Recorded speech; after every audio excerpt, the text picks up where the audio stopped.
morning routines. Journaling, meditation, productivity hack. There is a lot of bullshit in the productivity space. My name is Hernanz, and I run 2 YouTube channels. I'm building a business. I go to university. I work out 3 out of every 4 days. I spend time with my girlfriend, and I read every day.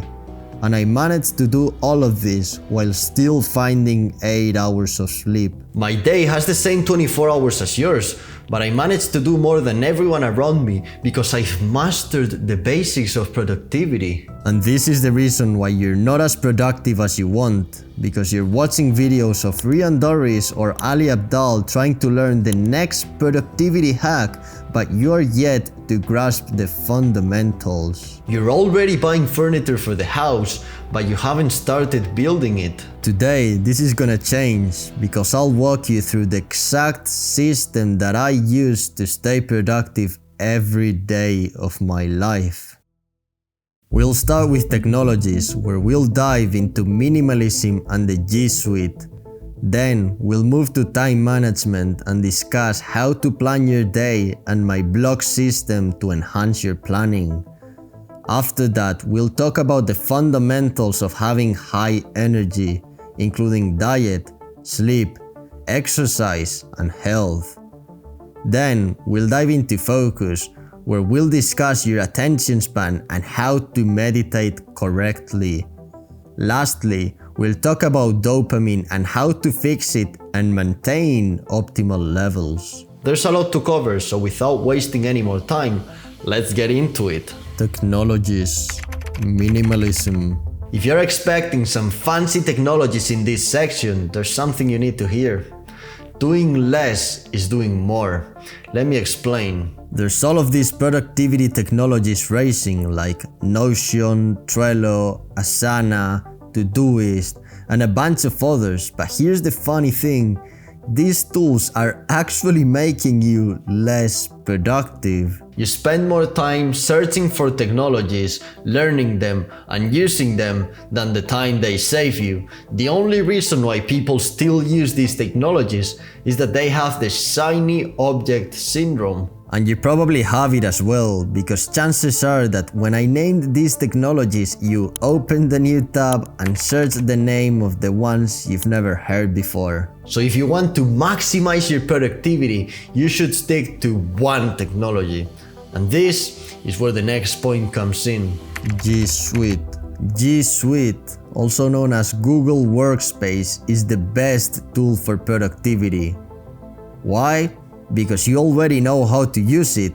And inside of the Google Suite, there's really only 3 things you need to use: Google Calendar, Google Docs, and Google Sheets. With these 3 tools, you can do anything you ever need without having to waste a bunch of time on learning new tools. And the funniest thing about all of this is that Notion, a $10 billion company, is literally a Google Sheet combined with a Google Doc and a fancy dark theme on top of it. So don't be the kind of person that always hops in the hype train and then realizes that all these technologies are just a waste of time.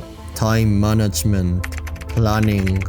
Planning for productivity boils down to 2 things: actually planning your day and planning tomorrow today. You need to plan how you're gonna spend every single hour of your day. So open your Google Calendar and start planning how your day is gonna look like, and make sure that you also include your sleep and your meals, because you want to plan your whole day to be filled with tasks. You don't want a single empty space in your calendar. Now, you also need to plan tomorrow, today. So before you go to bed, make sure that your next day is fully planned. The reason behind it is that the first minutes right after waking up are the time when you are the most likely to start doing something unproductive and mess up your entire day. So in order to prevent that, you need to plan the whole day before you even wake up. Block system.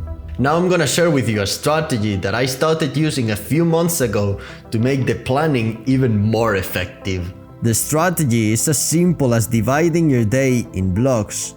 First, you pick some activities where you rest, like meals or sleeping, and you use those activities as dividers. Then you plan each block independently. Let me show you how I do it so you can better understand it. I always have breakfast from 11 AM to 11:30. I always have lunch from 2:30 PM to 3:30. I always work out from 5:30 PM to 7:30 PM, and I always have dinner and sleep from 9 PM to 7 AM. So those are my dividers. Therefore, I have 4 blocks of work which I plan independently. So for each one of the blocks, I write the tasks I need to complete. This is so effective because it allows you to achieve higher levels of stress every time a block is coming to an end. Energy, diet. The diet is one of the most important factors when it comes to productivity, because if you don't fill the tank with the right fuel, the car's not gonna move. Try to eat whole foods that are rich in protein and healthy fats, as well as some vegetables and fruit. Also, try to avoid processed foods or any snack that has too much sugar. Staying hydrated is also super important, so always have a glass of water at hand and make sure to drink every time you feel thirsty. Lastly, try to have at least 3 meals evenly spaced throughout the day. This way, you'll avoid having one big meal and feeling sleepy afterwards. Sleep. You already know you should sleep 8 hours a day, because if you don't recharge your own brain, how do you expect to use it? So if you have trouble sleeping, here are some guidelines to optimize your sleep. Always go to bed and always wake up at the same time, even on weekends. Turn the light on or open the curtains as soon as you wake up. Make sure that you sleep in a quiet, dark, and cool room. Never sacrifice an hour of sleep for an hour of work, because that will make you less productive and you'll end up doing less work than if you were to sleep an hour more. Exercise. You need to make sure that your body and your brain are on point, and the way to ensure that is by doing physical exercise. You don't need to be 2 hours in the gym if your goal is not to get big, but you need to work out at least 30 minutes 3 times per week. If you think about it, an hour and a half is not that much, and it will also pay off on the long run when you get older. Health. If you die, you can't be productive. And even if you don't die, it's pretty hard to stay productive when you're not healthy. To ensure that you're healthy, you should do your blood work once every couple of months and fix any problem or deficiency in your body. I also recommend you to take the following supplements: creatine monohydrate, vitamin D, and multivitamin. Focus, attention span. If you don't have a long enough attention span, focusing on a task for a long period of time is going to be tough. Especially nowadays with platforms like TikTok, having a short attention span is one of the most common issues when it comes to being productive. So make sure that you stop watching short form content. One of the easiest ways to quit TikTok is to replace it with another form of entertainment, like watching movies, for example. And I know that watching movies is still not the greatest activity to spend your time on, but at least it improves your attention span. Also, don't be the kind of guy that uses his phone while taking a shit, watches videos while eating, and walks like a zombie looking at his phone. Meditation. Meditation is hands down the best and fastest way to improve your focus when done correctly. Most people get meditation wrong, so here's the quickest meditation guide you've ever seen. Sit down, close your eyes, and start breathing through your nose. Concentrate on your breathing, and every time you get a distracting thought, push it away and get back to focusing on your breathing. That's it. That's how simple meditation is. So do it daily and you'll improve your focus. Dopamine. Fixing dopamine. Dopamine is the biggest reason why you can't stay productive, because the work you do doesn't give as much dopamine as the rest of the activities. If you want your work to feel as fun as TikTok, your best bet is to fix your dopamine. So here's how to do it. You need to first identify your biggest sources of dopamine. This is pretty simple. The thing you want to do the most is your biggest source of dopamine. Then, you need to gradually decrease the time you spend during those activities. So let's say you spend an hour a day watching TikTok. Then what you need to do is the following. On week 1, you spend 1 hour a day. On week 2, you spend 50 minutes a day. On week 3, you spend 40 minutes a day, and so on. This way, you'll be able to quit TikTok in 6 weeks. Don't be the kind of guy that says, no, I'm gonna quit TikTok and I'm gonna quit porn by snapping my fingers and tomorrow is gonna be the most productive day ever. I'm sorry, your brain doesn't work like that. Maintaining dopamine.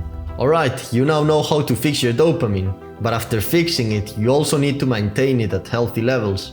And here's how to do it. Understand that your dopamine is like a wave that goes up and down, and every activity has a corresponding level on it. If your dopamine level is lower than the level of the activity, then you'll feel the urge to do the activity. But every time you do an activity with a higher level of dopamine, the wave raises. So let's say working is at this level. Then you want to keep the wave lower or at least close to the level, and the way you do that is by rejecting activities with higher dopamine. This can be summarized as have the least fun possible. Anyways, congratulations on reaching the end of the video.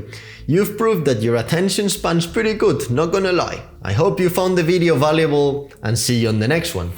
Good luck!